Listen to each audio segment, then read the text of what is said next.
भारत अमृत सर्वस्यं विष्णु भक्ताद् विनिश्रित गीता गंगोद कंपित्या पुनर्जन्म न विद्यते। महाभारतेर सारस्वरूप এই গীতামৃত প্রাণে জীবন ধন্যাতি ধন্য হয়।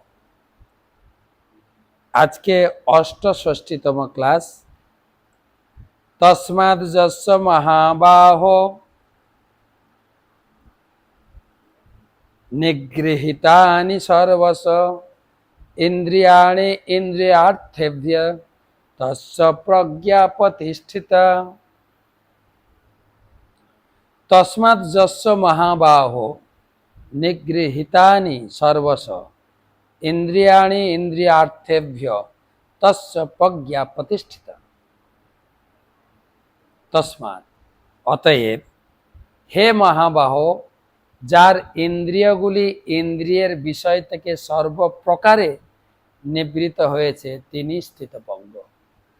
যার ইন্দ্রিয়গুলি ইন্দ্রিয়ের বিষয় থেকে সর্বপ্রকারে নিবৃত হয়েছে তিনি স্থিতপ্রজ্ঞ।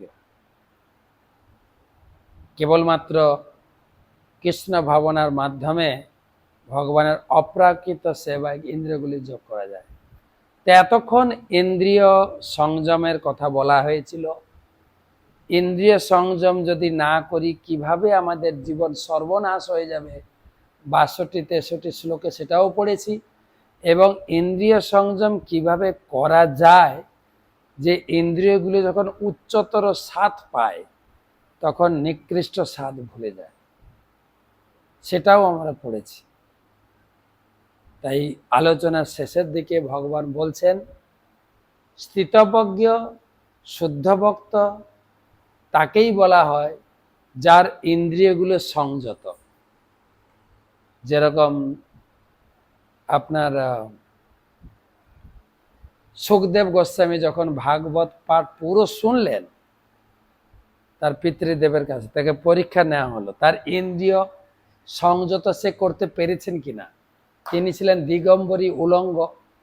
তাকে একটা ঘরে যেখানে ষোড়শী যুবতী অনেক উলঙ্গ মহিলাদের রাখা হয়েছিল, তাকে ওখানে পাঠানো হয়েছে।